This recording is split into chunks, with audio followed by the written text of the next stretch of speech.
party people! Welcome once again to the Party of One podcast, the actual play RPG podcast where the gaming table is always set for two. I'm your host as always, Jeff Stormer. This week on the show, I am sitting down with the delightful Aly Grauer for a heartfelt and wonderful game of Golden Sky Stories. Aly is one of the hosts of the Warda podcast on the One Shot Network. Warda is a spectacular world-building podcast which explores this Edwardian fae magic fantasy world through actual play and audio drama. It is a wonderful listen that I cannot recommend enough. You can find that at welcometowarda.com. She's also one of the hosts of Get Hype, a podcast about, well, getting hype about things that you're excited about and about loving things and talking about why you love them, which you can find at gethype.simplecast.fm. She is also the designer of one of the 2018 200-word RPG contest winners, Sidewalkia. All of these are wonderful, great projects that you should check out. They are all well worth your time, and you can find links to all of them in the show notes. Golden Sky Stories is a heartwarming, non-violent role-playing game designed for all ages. It is set in a small rural town in Japan occupied by henge, magical animals that can briefly take human form and help to solve problems and brighten the lives of the people around them. It is charming and cute, and I cannot recommend it enough. It is a fantastic game. You can find more information about Golden Sky Stories as well in the show notes. Now, before we dive in, I do have a few quick announcements that I want to touch on. First, some big exciting news that I want to briefly touch on. You may have seen it on Twitter, but you've heard me talk about All My Fantasy Children, right? The podcast in which Aaron Catano Saez and I take your listener prompts and spin them into fantasy characters. Well, I am excited to announce here on the podcast that All My Fantasy Children, my beloved podcast with my best friend, is now a part of the One Shot Podcast Network. That's pretty cool. It's pretty exciting. I'm pretty happy. I've talked endlessly about what All My Fantasy Children means to me, and I've also talked endlessly about what the One Shot Network means to me, so to be able to combine these two things and to be part of the One Shot Network is a tremendous opportunity that I am overwhelmingly excited about. Related, there's probably never been a better time to check out All My Fantasy Children at allmyfantasychildren.com. Next, I want to briefly thank some new Patreon backers. Thank you to Mara Hers, Fish, Noella Hanley, Aaron Olson, and Andrea Kostiniak. Thank you so much for your support. It really means a lot, and I hope that you just have, like, the best day that you've had at least all year so far. I realize that it's only been 8 days, but I hope that this is the best day of the 8. If you'd like to support the stuff that I make on Patreon, podcasts, games, all that kind of cool stuff, you can go to patreon.com/JeffStormer and make it happen. We are currently at $91 a month. If we get to $100 a month, that is $9 away. I will go to an Olive Garden, play the Olive Garden LARP that I wrote, and record a podcast after the fact talking about the experience of playing the Olive Garden LARP. I will not, however, record it at the Olive Garden, because per the rules of the Olive Garden LARP, you are not supposed to be a dick to the waitstaff, and I feel like recording an Olive Garden LARP at, like, a podcast would be being a dick to the waitstaff. Anyway, that's patreon.com/JeffStormer. Lastly, I would like to remind everybody to come to Thirsty Dice in Philadelphia on January 27th for the Everything is Awesome Headstrong Comedy Festival. We're going to be doing a whole day of live games podcasts, including Party of One, Heart Points, Pot of Love, Full Belly Laughs, A Quest for Magic of Steel, and Refugees of Esmeralda. It's going to be a great day. It's going to be well worth your time. Please come out on January 27th. It's going to be fantastic. And with all that said, let's throw it over to me in the past so that he can get started with the show. Take it past me. Thanks, future me. This week, I am sitting down with Aly Grauer. Aly, thank you so much for coming on Party of One. Thanks for having me, Jeff. Happy to be here. I'm super excited to have you on the show. This is going to be very, very good. We've been doing a little bit of prep work for the game, and I am unbelievably excited. But before we dive into the game, why don't you take a moment and let the listeners know at home know about anything you might want them to know about? For sure. Quick plugs right at the top. Love it. I'm Aly Grauer. I'm a writer, an actor, a performer of multiple things. My big project is the ongoing fiction and audio drama and actual play podcast, Warda. It can be found on all podcasting apps and at warda.simplecast.fm. Warda is, the elevator pitch for it is, it's a combination of the aesthetics of Downton Abbey with the backstabbing and intrigue of Game of Thrones, with a little bit of Agatha Christie thrown in. It is co-created. Yeah, thank you. It is co-created with my husband, Drew Merzieski, who is also our in-house GM. We created the world and the setting together. and then we started doing actual play in it using Fate RPG system. And then we've sort of dabbled with other game systems as well. And we're kind of dabbling and working on sort of a longer term project of building our own game mechanics for it as well, so that we can release it as a world book, so that other people can play and explore and ward it as well. Since we've done all this world building, it proves to be pretty needy and specific with what mechanics we actually use in it.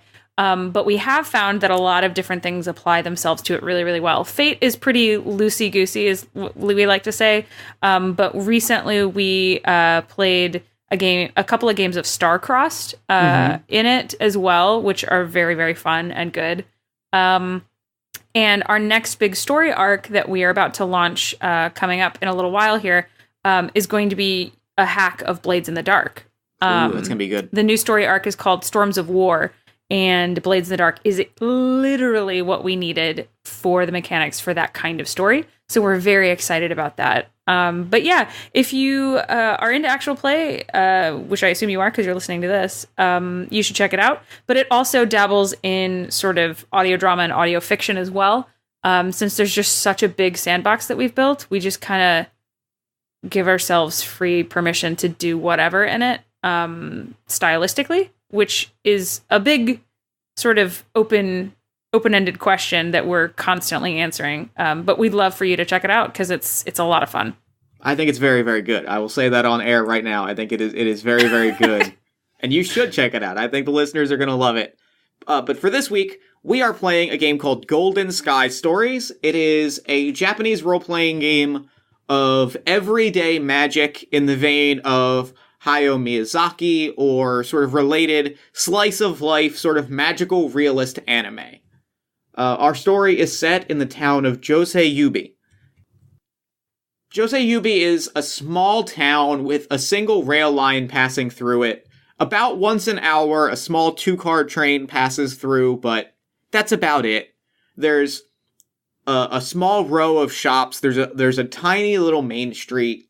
A big the largest feature in town is there's a large sort of open park which we use for festivals and open air farmers markets. Our big festival, which is in 3 days' time, which is Okra Fest. Josei-Yubi is famous for its okra. It's not much, but it's what we have. And so our town, in 3 days, there's going to be, a huge okra festival complete with the parade. And there are a few temples and shrines, empty and quiet, bamboo groves filled with whispering wind. It is just a town. It is the quintessential small town. And in this small town, there are animals running around. There's a fair number of people, but there's a fair number of animals. And there are henge. There are beings that are neither animal nor human, and yet are both at the same time. They switch between animal and human forms, and they help people solve problems. We're both going to be playing these characters as we go on a little bit of an adventure and learn a little bit about ourselves and each other. It is a charming little game. I'm super excited. So, Aly, why don't you take a moment and introduce us to your henge? Tell us who they are, what their animal form is like, and a little bit about their personality. Okay, yeah. So my henge is a young girl who also takes the form of a rabbit. Her name, I think, is going to be... I'm torn between two things because we're getting really into this vegetable theme. Mm-hmm. And in Japanese, there are different kinds of onomatopoeia for different kinds of sounds that things make. Mm-hmm. And specifically, there are multiple... this is blowing my mind. There's multiple onomatopoetic words for different kinds of crunching sounds. Okay. And since she takes the form of a rabbit, I'm really interested in that, especially because it's Okra Fest. So I think she's going to be called either Shaki or Gari. Okay. Shaki is like crunching into like lettuce or a green apple. And then Gari is hard crunchy, like carrots. Okay. What do you think, Jeff? What do you think? I think you gotta go with carrot, right? If you're a rabbit, I feel like carrot's gotta be the way to go. Okay. All right. So her name is Gotti. And she, in child form, she looks to be about 10, I think, maybe 11. Sort of a long-legged, gangly 11, with long dark hair and thick bangs that fall into her eyes. The hair is obviously either braided into 2 plaits or hung down loose into windblown pigtails that hang down over her shoulders. She is, like I said, she's gangly and sort of on the thin side. She's got long legs and long feet. She's like a cross-country runner looking little kid. And she, in rabbit form, is sort of a live, pale tan fading into darker brown at the feet, at the paws. Sort of in a gentle, like a lightly toasted marshmallow, I would say, is sort of the coloring of that rabbit. Let's see. She is definitely more on the little kid side of things, personality-wise, but she appears to be a slightly older kid, which allows her to go more places and get into more stuff. She is prone to being very lonely, so she likes very much being around other people to combat that. And she is impatient. She does run back and forth a lot.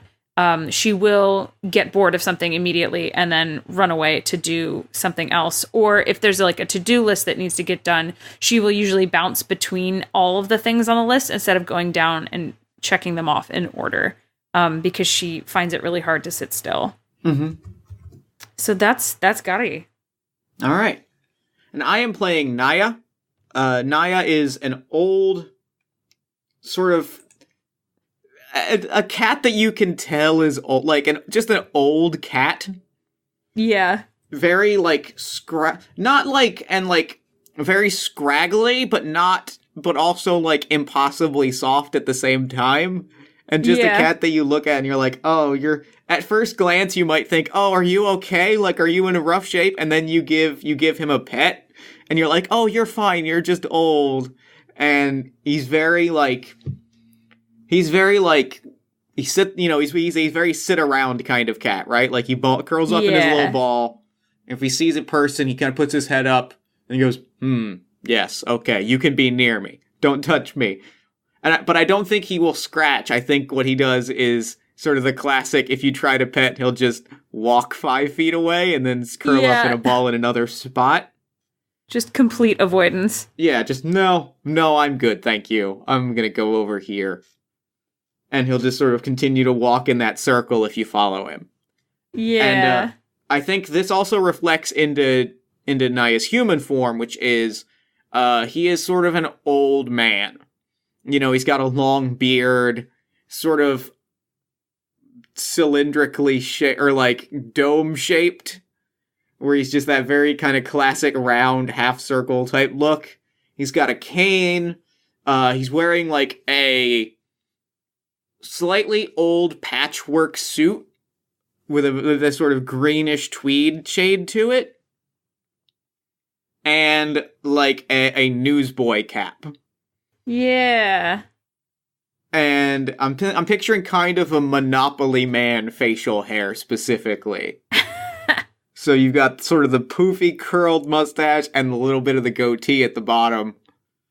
A little bit Colonel Sanders, a little bit the Monopoly Man. I like him. And he is tired. He's been around and he's, he likes much like a cat. He likes being around you, but he doesn't always want to be like interacting with you. He likes what he likes. He likes keeping to his business, and he kind of likes sitting on a bench and watching things from afar. Yes. Being the town, being what it is, he doesn't often get to do that because there are sometimes problems that he has to get involved in, and there are other henge that he has to like look out for.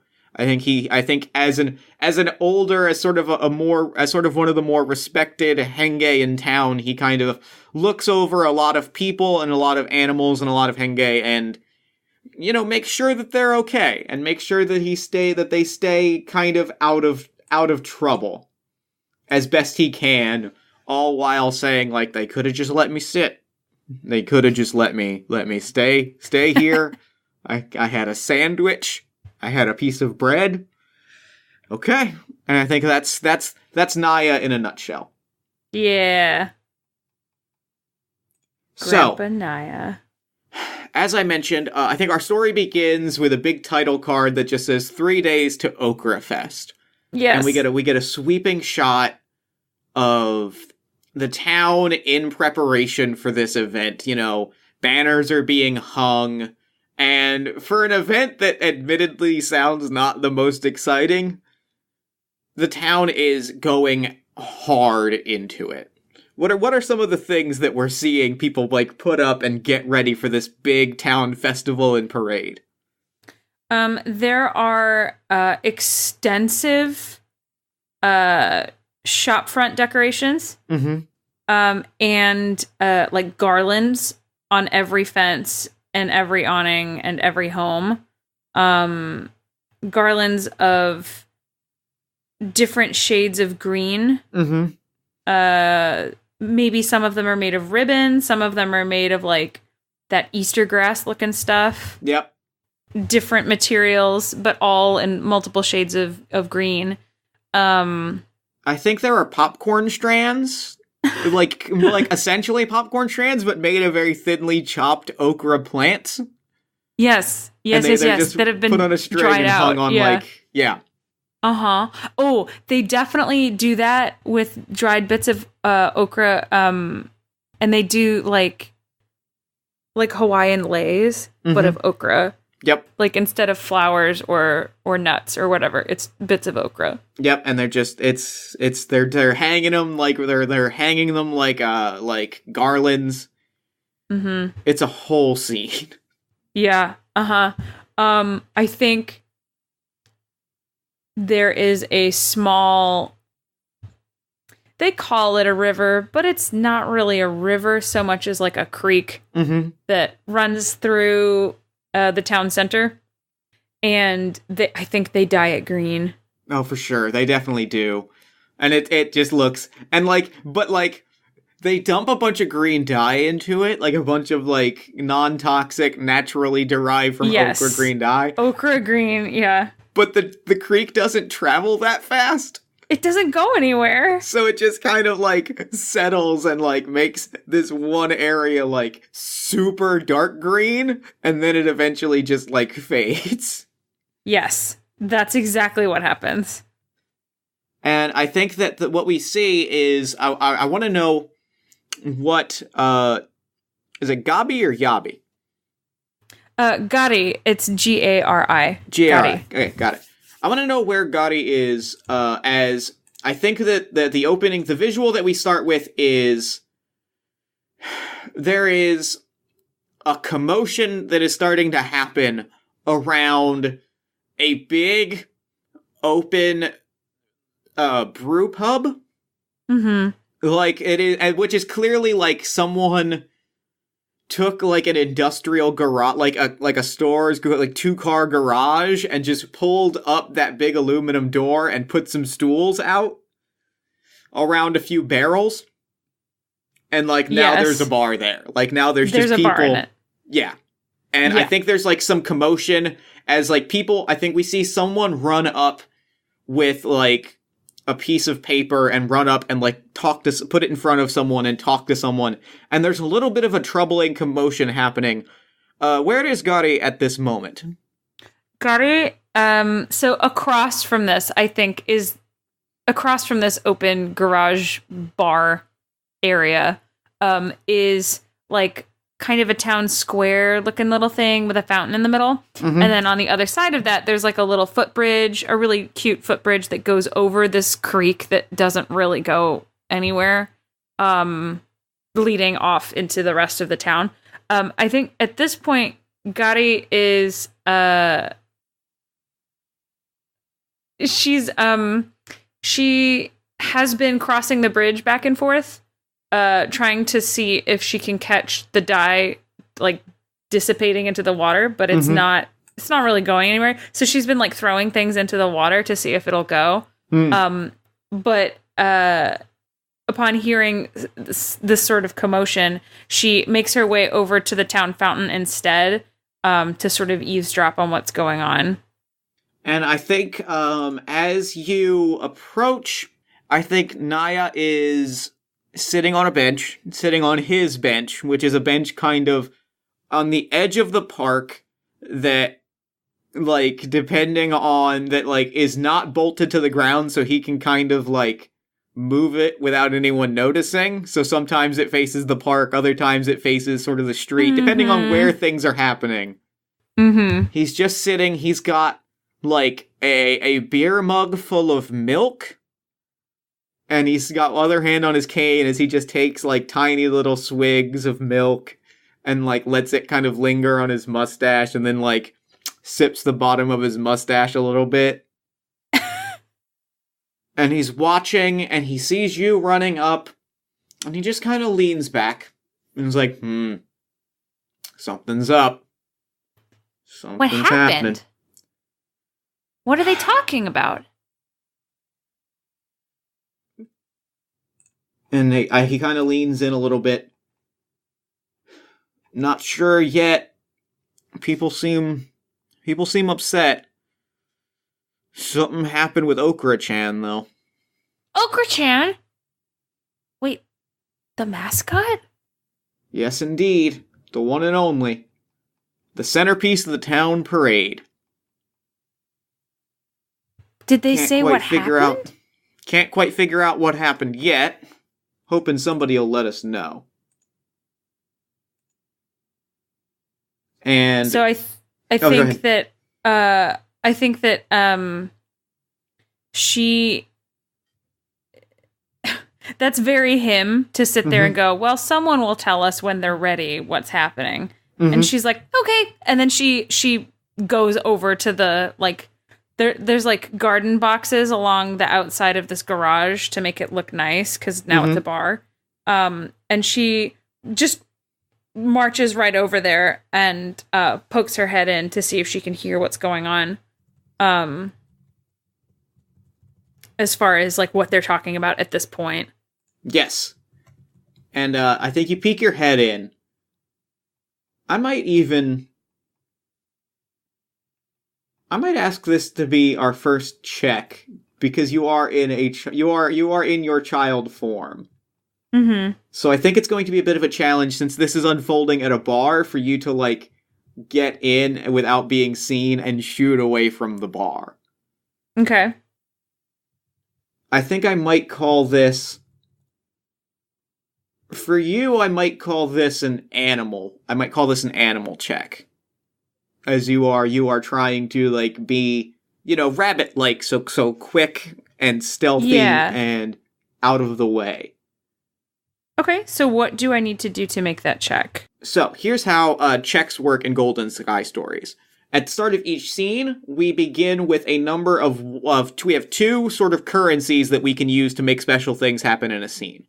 We have Wonder, which is an ability that is powered by how connected we are to the people and the places around us. Because we are starting out, we each have 4 Wonder. Because we have 2 connections at a strength of 2. And you also have Feelings, which are how people in the town feel about you. We also have 4 Feelings because we each have 2 connections at a strength of 2. So, you start out with 4 Wonder and 4 Feelings. What is your animal score at the moment? I think I'm going to make this a difficulty of 3. Okay. My animal score is 2. Okay. So if you would like to sneak by and not be seen, you'll have to, you can spend 1 Feelings to make that, to basically, like, increase your attribute for this check and succeed at it. To basically sneak in without being seen, catch wind of what's happening, and catch wind before the situation escalates and, like, action starts being taken. Okay. Yeah, so let me spend 1 feelings to do that. Okay. So that I'll just have a feelings of 3, right? Yes. Take a look at what my cat abilities are at the same time. I don't think I did not take cat ears. So I can't have you come back and go, oh yes, I heard this.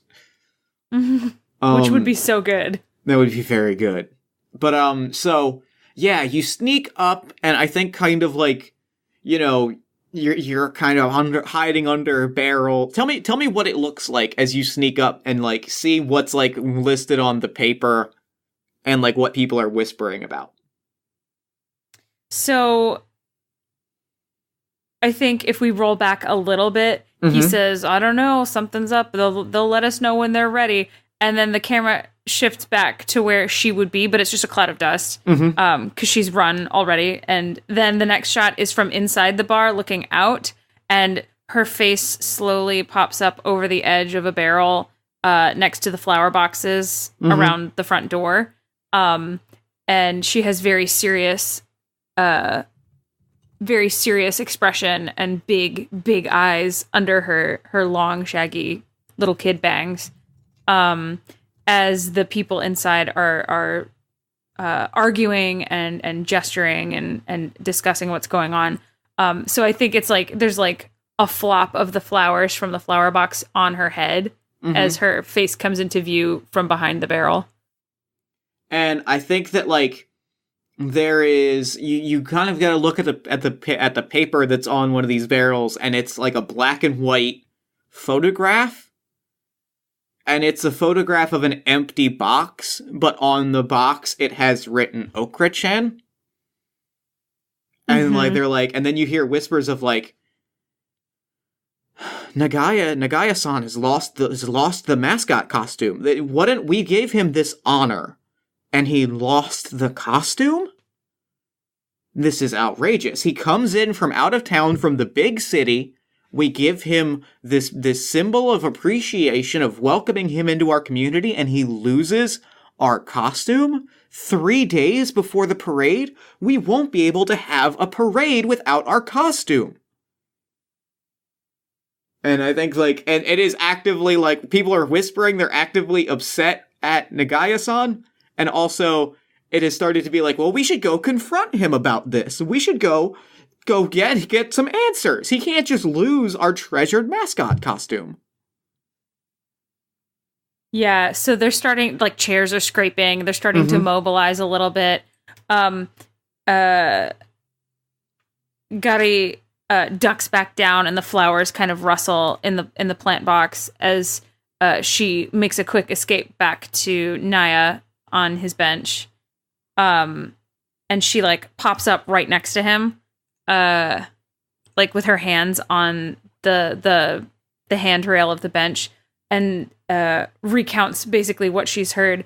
Okra-chan's missing. They gave Okra-chan to the new shopkeeper, and he was going to take care of Okra-chan until the parade, and now it's gone. It's gone. They said he lost him. And he looks at his milk, and he looks at Gotti, and he's like, see, when I said they'd tell us if they're ready, I knew what was going to happen. I always know. What was going to happen? And he looks at you for a second, and he looks back, and he looks at you for a second. Says, don't worry about it, little one. What's important is that we get to the bottom of this, because it's going to upset too many people if Okrafest doesn't happen. Okrafest has to happen. Exactly. They've put too much work into it for it not to happen. Yeah. So what do we do? Well, I suppose we go talk to Nagaya-san and see what he has to say. Okay. Where does he live? And I think I look down and I'm like, well, It's early enough in the day. I don't think it's about where he lives. I think it's about getting to where he works before everyone else realizes that he won't be where he lives. Oh. We have to work quick, though. Can you move quickly, little one? Yes! I am very good at moving quickly. Alright, well then, I need you to get to his shop as soon as possible. It's on Main Street. It's that quaint little one that used to be a barbecue place, and it used to be a shoe store, and it used to be... Oh, yes, that one. What was it before it was a shoe store? Oh, I'm gonna have to think about this for a second. And he sits back, and he goes on for a few... Yeah. Like a few minutes before realizing that you've probably already left. Yeah, I think she lingers just long enough to start like high stepping in place, like she's ready to go, warming up, and then she's bouncing on both feet in place, jumping up and down, and then when just as he starts to speak again, was it a haberdashery? No, Yeah, that was down the street. Anyway, And why she's don't gone. you've already gone. Pew! Well, I'm going to finish my milk. Yeah. So she runs. And I think that's the end of our first scene. Like I think we have our dilemma. You are off running. We cut back and I think we get like a few quick montage shots of you barreling through the town, and then we flash back to it's good milk. There's a quiet shaft of sunlight coming down through the clouds on you, and the trickling of the fountain in the background. It's very peaceful. I think one of the quick montage shots is the sun is like slightly to the left, and I'm on the bench and I slide over and just give it a real cat-like kind of settle in, like, yes. Yes. And the other half of the montage is Gotti running and jumping over things and dodging things, not unlike that Ferris Bueller scene at the end of the movie where he's running through people's backyards and like avoiding being caught. I am actually going to give you a dream for this. Dreams are a currency that we'll collect during play that will allow us to strengthen connections in between scenes. So if you collect at least 5 of them, you can increase a level 2 connection to a level 3 or make a new connection at level 1. So I'm going to give you a dream for this, and I'm going to give you a dream for coming onto my podcast because I appreciate it. So you have 2 dreams. Yeah. Sweet. And either of us can give dreams to the other person at any time for good role-playing, for a cute moment, anything that you are just like, I want to reward that. And I think this montage, I would like to reward this because it's very good. Yes. Perfect. All right. So now we are in between scenes. So what happens is, let me double check exactly what happens in between scenes. Now we can strengthen our connections. If we have dreams, we do not have enough at the moment to strengthen them. We also can change our connection types to. We also can change our connection types. But I feel like my connection towards you and towards the town is about where it was at the start of it. Yeah, I think so too. I don't think we're quite there yet. So, at the start of our next scene, which we'll take a moment at the start of our next scene to describe Nagaya-san's shop, what he's selling, what sort of looks out of place, all of that. But before we do that, we collect a number of wonder and feelings. Basically, at every scene, we collect more wonder and feelings, but they don't carry over to the next game, so we want to make sure that we spend them over the course of the game. Wonder we use to activate our henge powers, and feelings we use to accomplish checks and do impressive things. Cool. So add 4 wonder and feelings so take another 4 wonder and another 4 feelings. So, let's describe Nagaya-san's shop. What do you think it looks like? What is he selling? And what looks out of place for it from this small town atmosphere? It very obviously has been all of those other shops that you mentioned. The front of the shop has been painted and repainted and painted and repainted, and it's in not great shape. And the paint, every color of paint is peeling, so you see patches of all of these different colors. Yeah, and it's like sun faded, and the glass on the front window could be replaced. It's a little dingy. And there's an awning that has had all of those different business names either painted on it or like attached to a sign and placed on the awning. And so you can see places where the name of the shop was written on the awning and then painted over, and then a sign was hung from the awning and then taken down, and then another sign was hung over the door and then taken down. Like, you can see all of those fixtures and all of that. Nagaya-san didn't show up in town until about, I don't know, 6 months ago. So this is still very, very new for the people of Joseyubi. Nagaya-san happens to be running a small shop, which is a purveyor of for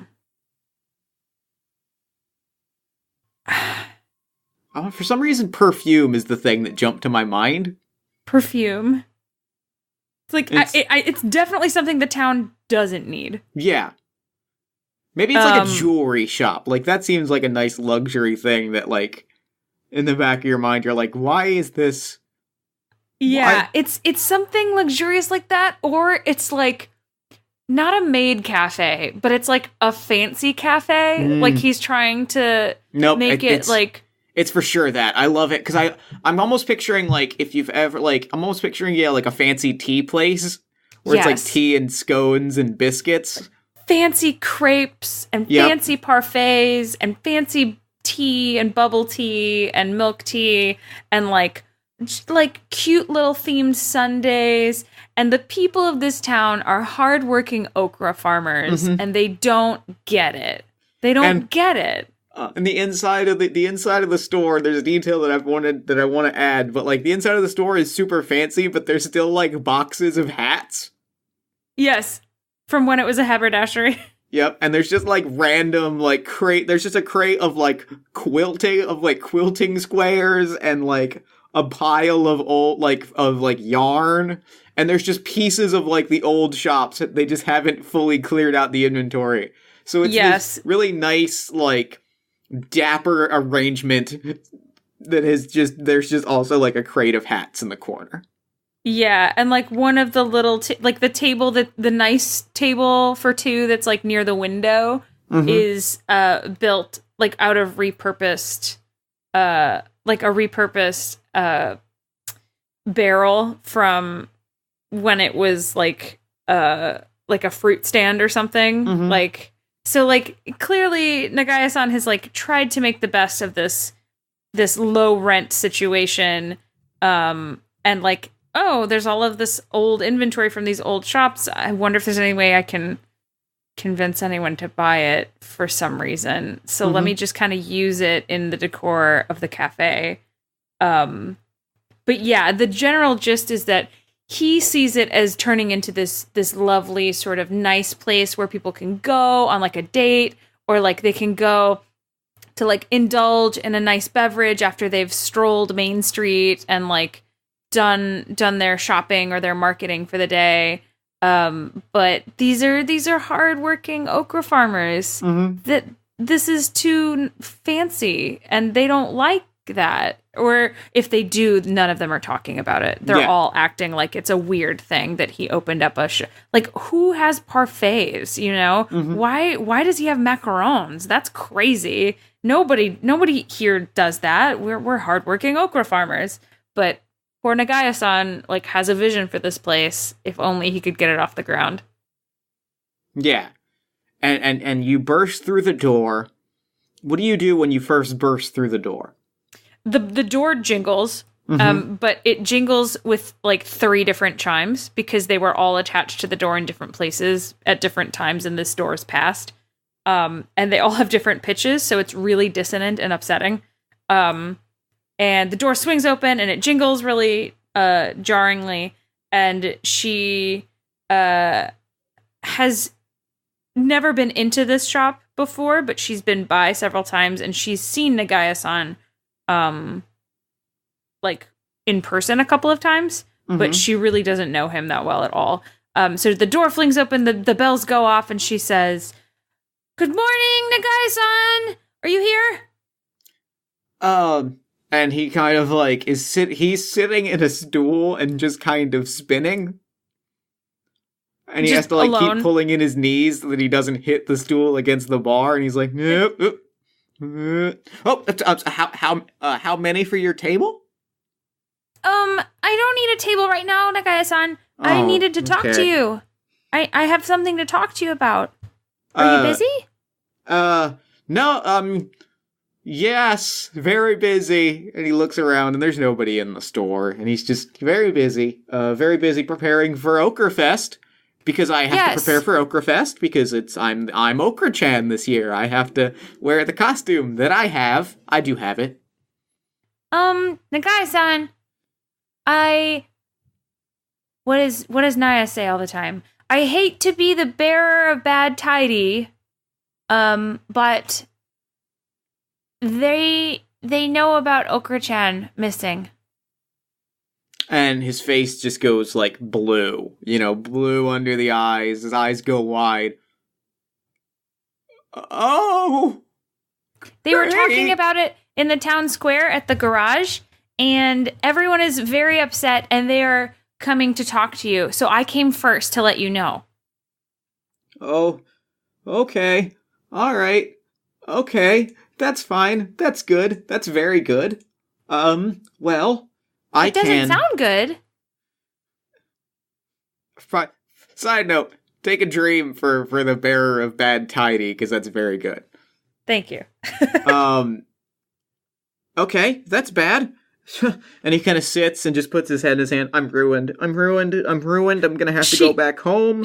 I'm gonna have to move in with my parents.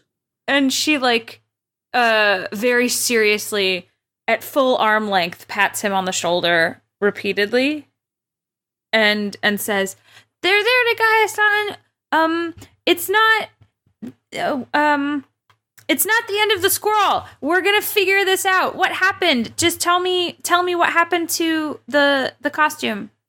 What did you do with it?" I don't know. I got the box and I put it in the laundry room next to the washer so that I could wash it and make sure that it was clean. And when I went to do the laundry the next day, the box was open and there was nothing inside. And I swear, nobody came in. I live by myself. I have my tiny little room and my tiny little laundry room. But I know nobody was in there, and I don't know what could have possibly happened. And you were sure that when you put the box in the laundry room, the costume was in it? I thought it was in it. It was certainly heavy. It certainly had the weight that there was something in it, and I peeked inside and I saw what appeared to be a costume, but I guess I didn't open the box and 100% confirm, but the box was what was handed to me by the mayor. Mm-hmm. In the ceremony. Right, the ceremony. Okay, so you were given the box by the mayor in the ceremony. And then you took the box to the laundry room, and it was heavy, and it felt like there was a costume in it. And then you put it by the laundry so you could do the laundry. And then the next day, it was open and empty. Yes. And nobody was there. I saw not a soul. Nagaya-san, have you yet come to terms with the possibility that your apartment is haunted? Haunted? And he just sinks down, and I think at that point the bell jingles again, and we just hear, "Oh, to be an innocent child, you have to apologize. I have to apologize for young Gari. She is enthusiastic in her imagination." It's very possible, isn't it, Naya? It could be. It's not impossible. It's unlikely, certainly. Oh. Could we have two of your finest sundaes? On my tab, of course.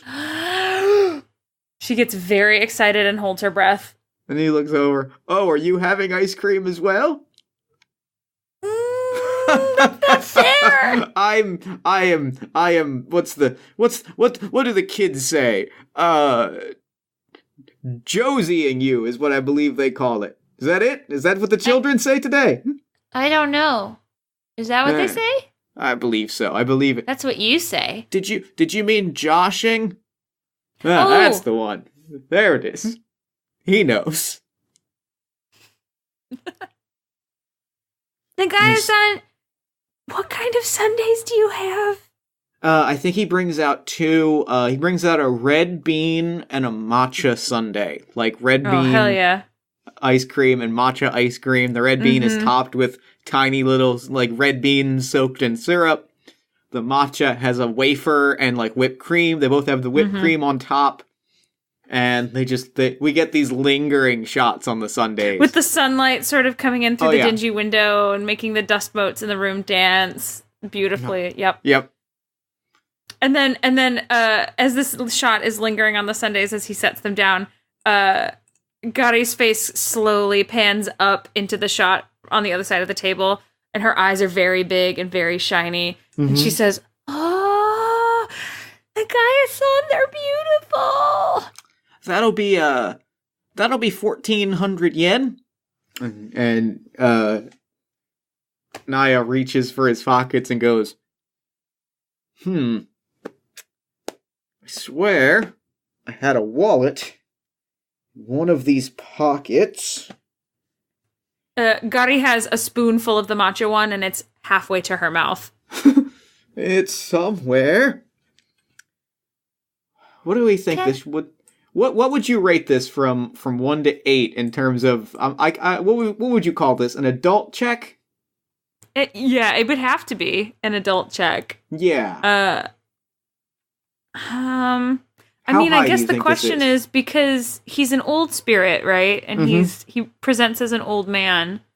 So like how much of his life is spent living as a person? You know what I mean? Yeah, probably not a ton. Probably like I'd say a few hours a day when it's particularly sunny. When like people are around, because he likes to be around people, and this is so like probably like 3 or 4 hours a day. And the rest of it is spent like hiding in barns and sleeping in back alleys. But he is also an older spirit, and he's been around the block before. So I don't know. I'd say it's probably like a 4 or a 5. We'll call it. Yeah, I'll go with a 4. So I'll spend 2 of my feelings to make that happen.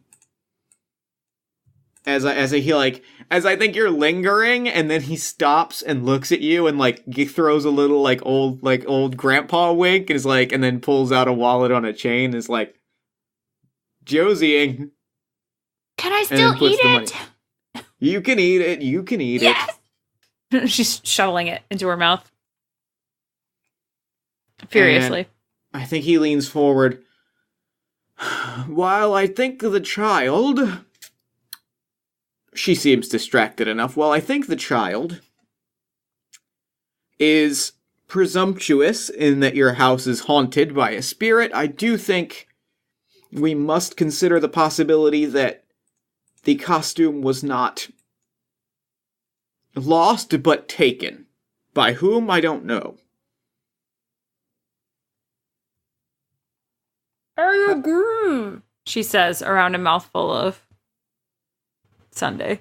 How does Nagaya respond to that, you think? So I think he's like, he's sunk down into a chair next to their table, and he's like rubbing his temples as he's backtracking over his actions and what he saw, or what he thought he saw, or what he didn't see. And Naya says that, and he kind of stops and he looks at him and he says, but no one else had access to it. It was just me. I really don't know who would have taken it. How do we even find that out? I mean, all I know is that it's gone and they're very angry. I suppose the only way to improperly investigate this is to arrive at the scene of the crime. However, I suspect, given people's actions at the garage, And that we will not be the first people to arrive at your humble little apartment. We will need a distraction. If we could distract the crowd, you and I could go in to your laundry room, look around, see what seems amiss. If only we had someone that was good at raising a scene and being distracting. And the camera slowly drifts sideways to Gary, who is now,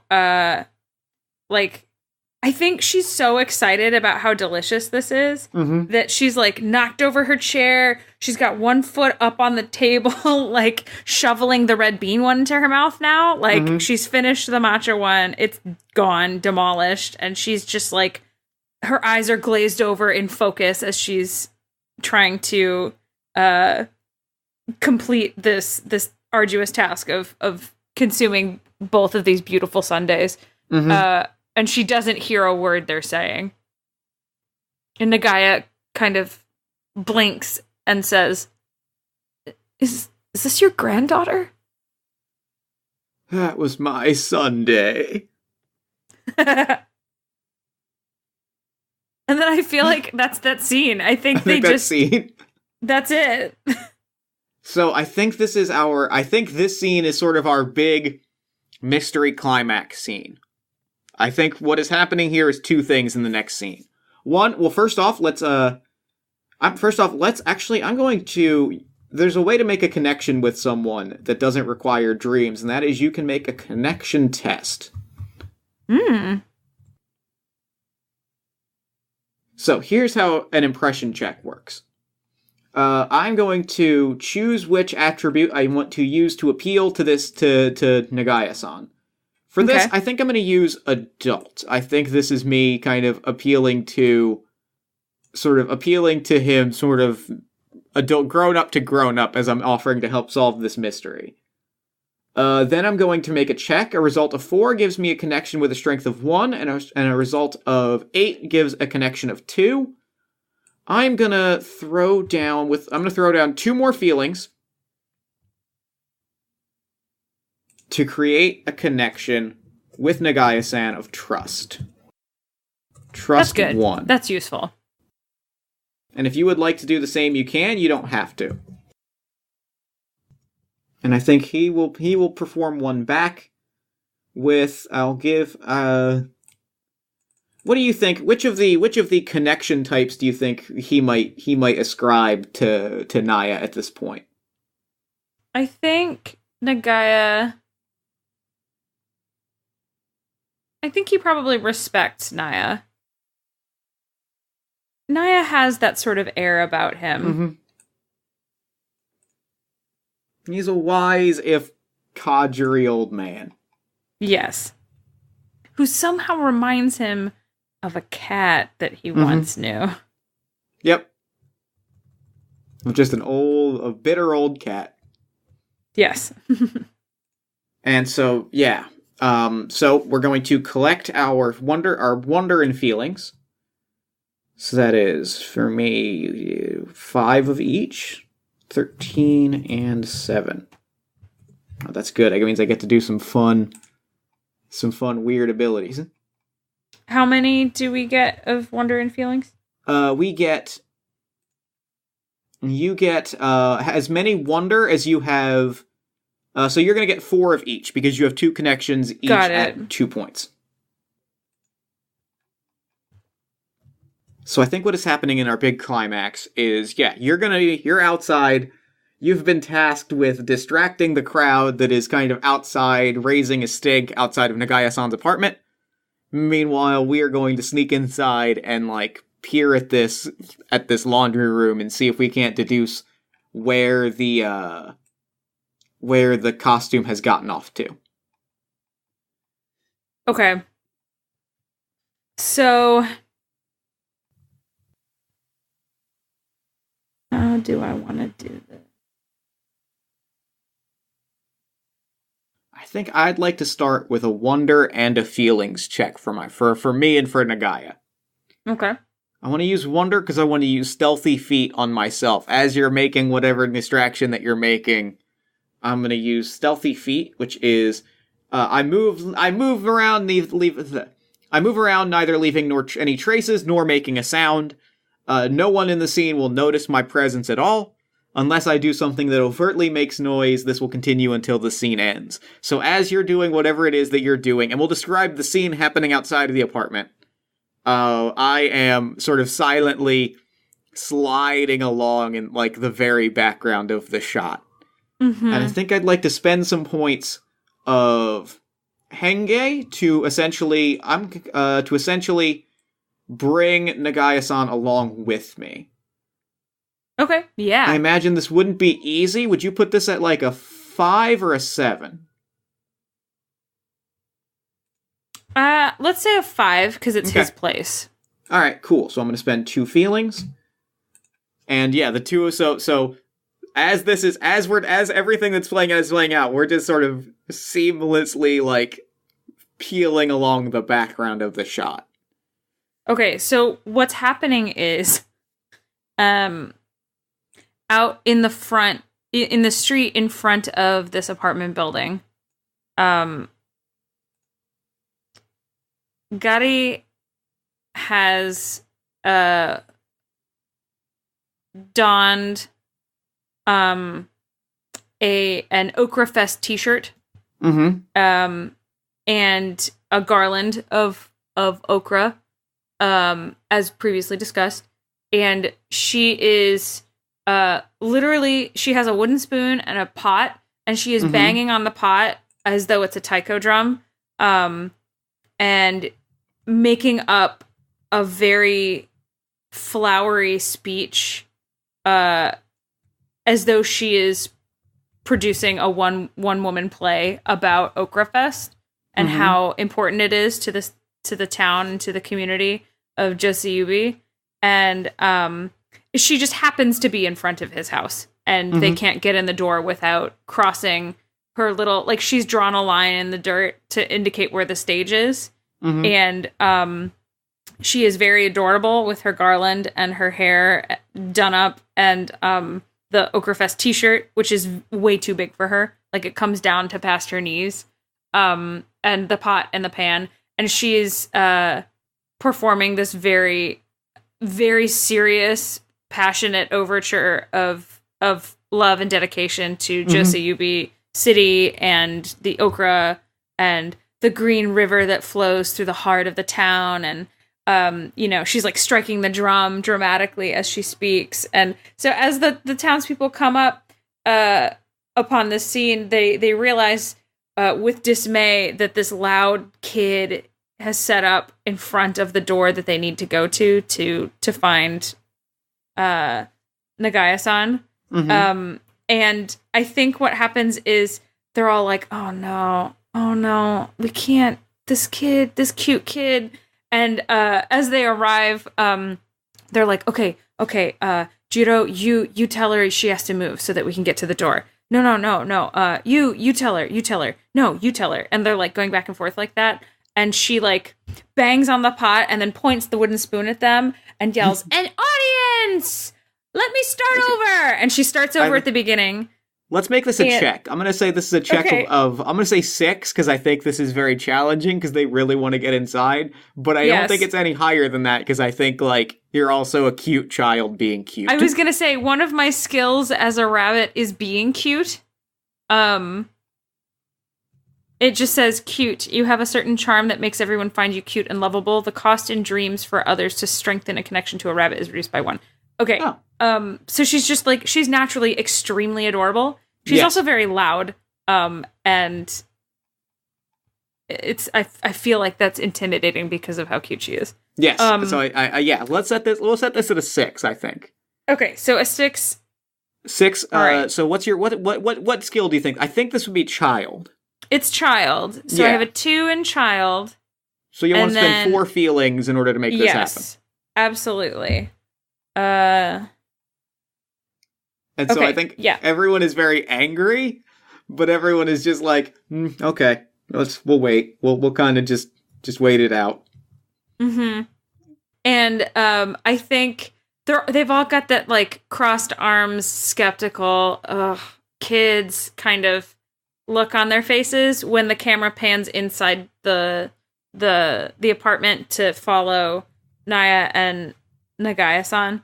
But I want to throw out there in advance that the next time the camera pans back out, some of them have sat down on the ground and they're like watching this epic like kabuki performance that she's creating on the spot.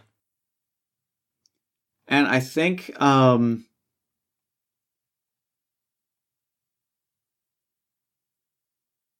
so yeah, I think as we kind of cut to us inside looking around, and I'm eyeballing everything, I'm talking it through, and I'm like, And I'm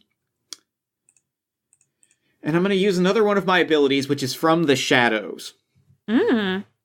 Which allows me to see things that no one else can with my unique cat-like eyes.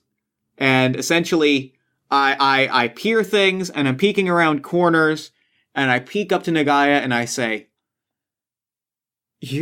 I have good news, and I have hold on, no, I have to retake that, because I forgot the thing that I say.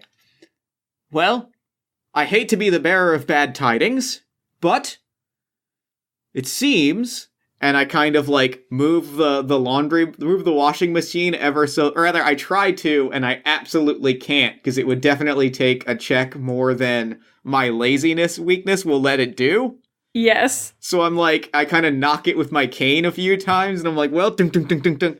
It seems you have an infestation. And I reveal that there's like a small, like mouse hole or rat hole or raccoon hole or something, like behind the washing machine.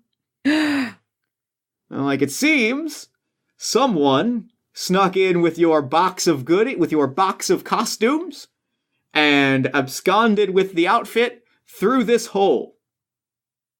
No ghost, unfortunately. I know that would have been very exciting.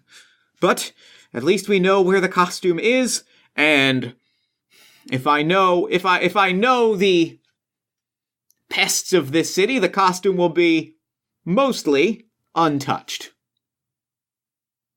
What? Infestation of what? What could have made that hole? This is terrible. And I think I am going to... I think I'm going to make a henge check. Or actually, I'm going to kind of like I'm going to lean over to Nagaya-san and whisper, we can get your costume back, but I need you to do me a favor. Okay, what is it? Run. Run out that door and run as fast as you can past that crowd. Okay, where should I go? Back to your shop, wherever. Just lead them on a bit of a chase. Oh, okay. I guess I could do that. And then you'll tell me what to do after that, right? You'll come find me? Yes, of course. Now go! And I hit the cane on the ground real quickly, like, go! Get out of here! He jumps in the air and runs out the front door. Send in Gotti while you, oh, he's already gone. She'll get the message. The door bangs open and Nagaya-san comes running out screaming bloody murder. He definitely looks crazy to these people now. But that's part of it. And he takes off down the street. They all clear out in surprise and then realize that that's who that was. And they all go, hey, wait, that was him! After him! And they start running. And I think as they're running, I peek over and I say, Gotti, quickly! Gotti, very majestically finishes the little dance she's doing and then hits the pot 3 times over her head, solemnly taking a bow. Please take a dream for finishing the routine. She takes her bow as the audience leaves, and then she drops the pot and pan, and the pan and the spoon, and she dashes inside with a little puff of dust at her feet. What happened? What did you find? Did you find it?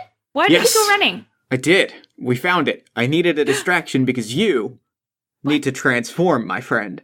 I would do it. I would do it, but I'm tired. I'm going to sit. And he just plops into a chair. And he leans over. There's a raccoon in that little hole that has dragged the costume in there. If you can get in there and convince the raccoon to let it go, you can bring it back through, we can save the day, and Okra Fest will be a success. I would do anything for Okra Fest! And she sets about performing her transformation.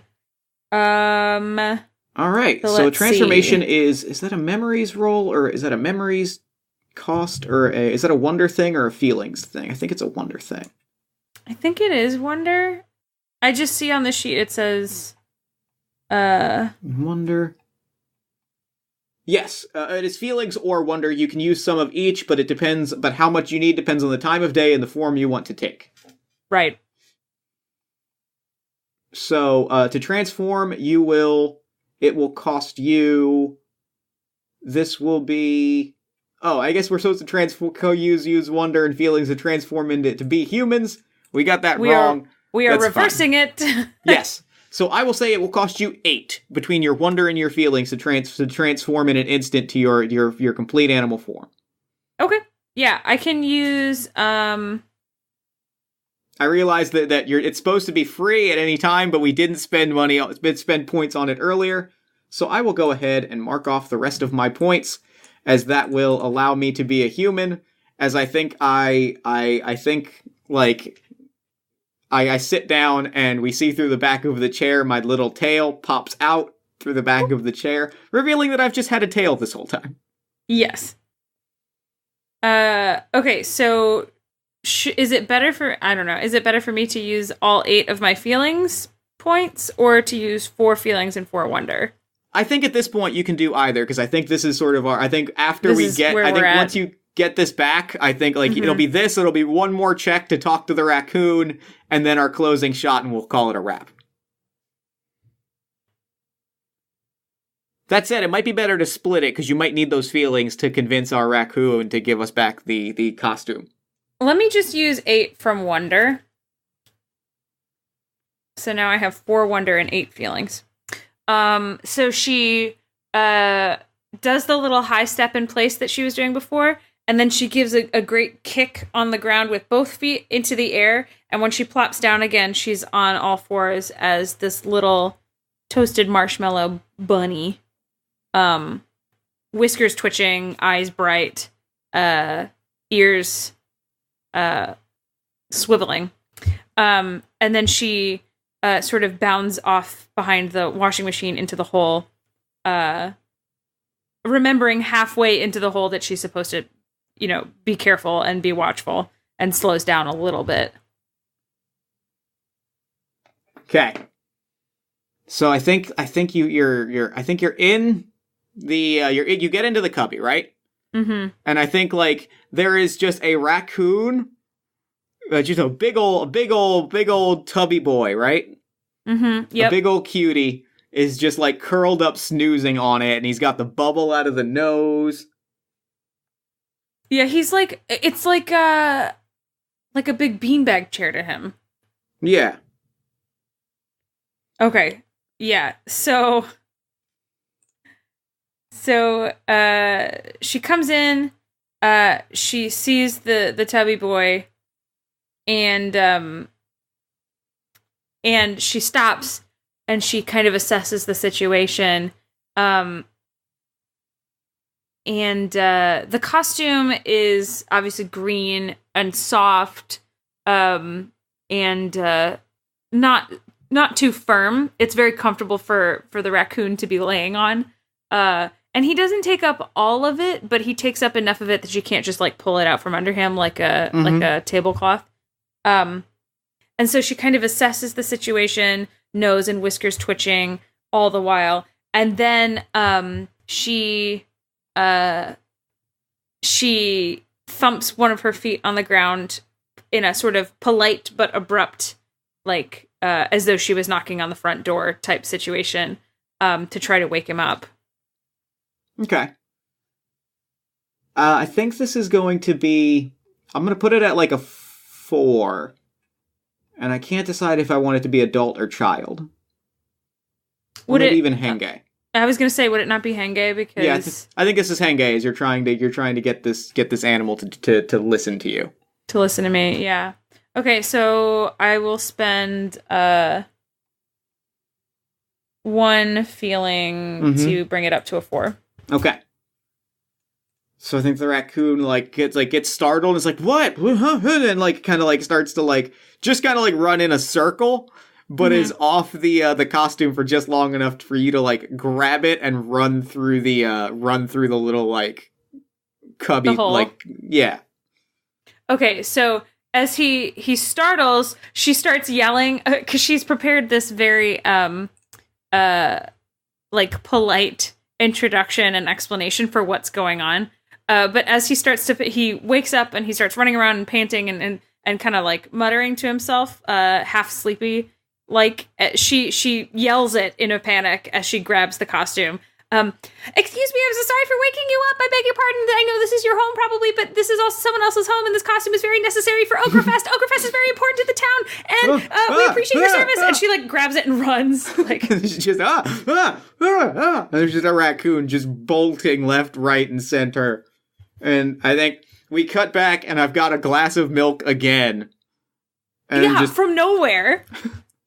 I was sitting back, sipping my milk. I watched the two of you run out, and I'm like, I should probably go save her from that raccoon. Yeah, she comes running out. Help, help, help, help, help, help, help, help, help, help. I should probably get Nagaya. Son. I'm going to finish my milk first. Yeah, she's dragging the thing around, and the raccoon's behind her. It's just the two of you running in a circle around me as I finish my milk. And we're knocking stuff over. Things are falling off of shelves, pictures are falling off the wall. Stuff is just going berserk all over the place. We're watching this happen, and the scene kind of fades to the shot, the closing, our closing shot, which is, the parade. Okrafest banner is hanging over the city. And I think the two of us let's describe Okra-chan, because now that we have Nagaya-san in the costume, waving at people, and people are clapping, some of the angry townsfolk are clapping reluctantly, okay. Yeah. So people are eating snacks and eating snacks and sundaes. Yeah. So I want to say actually that the camera fades to black as we're knocking stuff over and you're sipping your milk. I'd like to also give you a dreams for having the milk out of nowhere. That was lovely. So it fades to black as you're comfortably sipping your milk, and we're running around and she's screaming, help, help, help, help, help, help, help, help, help, and the raccoon's like, ah, ah. It fades to black, and then as in true Miyazaki style, as the credits roll, we get the parade. And we see the little kids in their little Okra Scout uniforms, waving little banners for the city at the front of the parade. We see the floats that have been decorated by different farms and different shops. We see people on little motorized scooters doing little driving tricks in the road, and everybody's waving and clapping, and there's confetti. And then the centerpiece of the parade is Okra-chan. And we see Nagaya-san before the parade looking into a mirror as he dons the head of Okra-chan and gives himself a firm nod and a little fist pump after completing the costume and stepping out into the sunlight as Okra-chan. He's the centerpiece of this parade, and the sun is gleaming, and it's a beautiful day, and the weather's perfect, and everyone is screaming, Okra-chan! Okra-chan! As he's walking down Main Street, waving and high-fiving little kids, and, doing a little dance and twirling around, and there's girls with, batons and, ribbon dancers, of course. It is too elaborate a parade. For the okra! Yes. It is all about the okra. And yeah, like you said, you see some of the townsfolk are begrudgingly, well, he's doing a good job, I guess. That was pretty nice, we don't always dance, so that was a nice touch, begrudgingly. And then over the camera pans backwards, and it comes backwards over the shoulders of us as we're sitting on the porch of a local, a like one of the shops, there's like a little porch with an overhang. And I think we're in henge form watching the parade.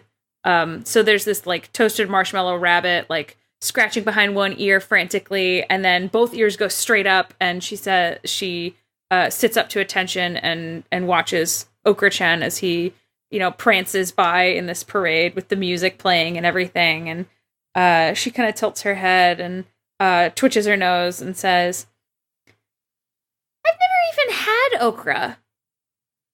Yeah, you're not missing much. And we get that this scraggly, scruffy looking orange cat is just curled up in a ball. Like to everyone else in the city, it looks like this cat is just sleeping on a porch, but we zoom in close enough to see that like Naya's eyes are just over like the rest of his body and he's watching.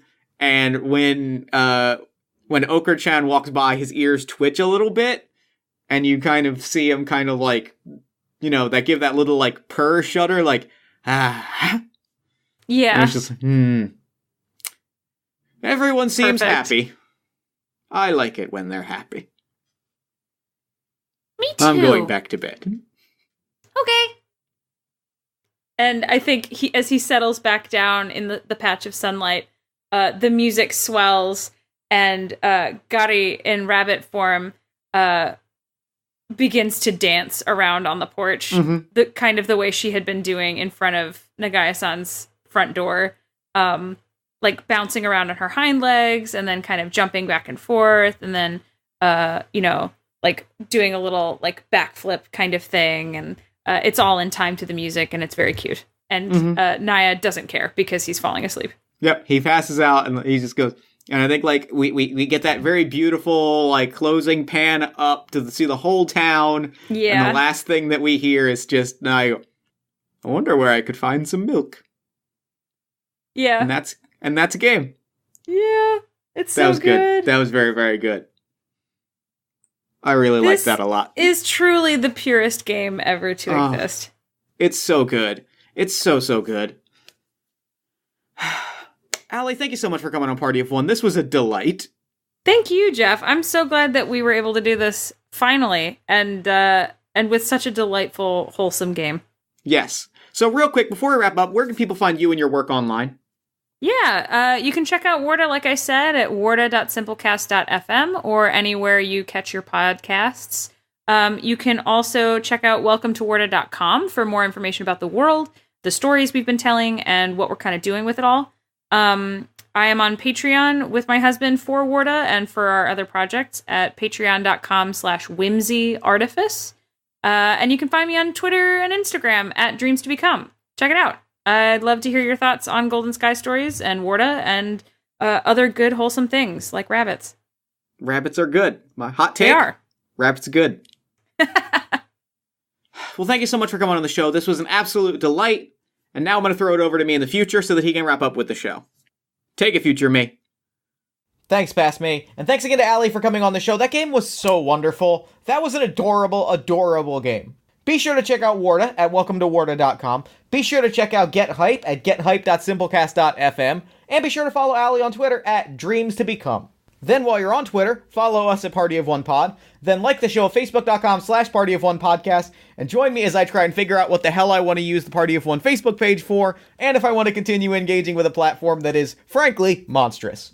Join our Discord community at bit.ly/Party of One Discord. Talk to us about the show, professional wrestling, eggnog, whatever you want to talk about, we're there to talk about it. If you enjoyed the show, consider leaving us a nice iTunes review. iTunes reviews are hugely helpful in getting new people to find the show. They boost our signal a great deal. If we get to 50 iTunes reviews, well, don't forget we will record an episode live on Twitch. It'll have audience participation. It'll be a whole thing. So if you enjoy the show, leave us a nice iTunes review. You can also give us a shout out on social media, tell a friend about the show, or support me on Patreon at patreon.com/JeffStormer. If you enjoyed this show, check out All My Fantasy Children, a show on the One Shot Network about character creation, storytelling, and world building, in which my best friend Eric Catano Saez and I take a listener-submitted prompt, spin it into a fantasy character, and populate a shared universe one story at a time. You can find new episodes every Friday at allmyfantasychildren.com. Also, did I mention AMFC's on the One Shot Network? Oh, I did? Okay, cool. Party of One is produced and edited, as always, by Jeff Stormer and Jen Frank. All music for the show comes from the song Infinite Lives by Mega Ran, featuring the D&D Sluggers. If you'd like to inquire about coming on the show or about advertising rates, you can email me at partyofonepodcast.com. And that's it for me. Until next time, thank you so much for listening. Remember to fight the forces of fascism every single day. Remember that self-love and self-care are radical and defiant acts of resistance. And as always, party on, everybody.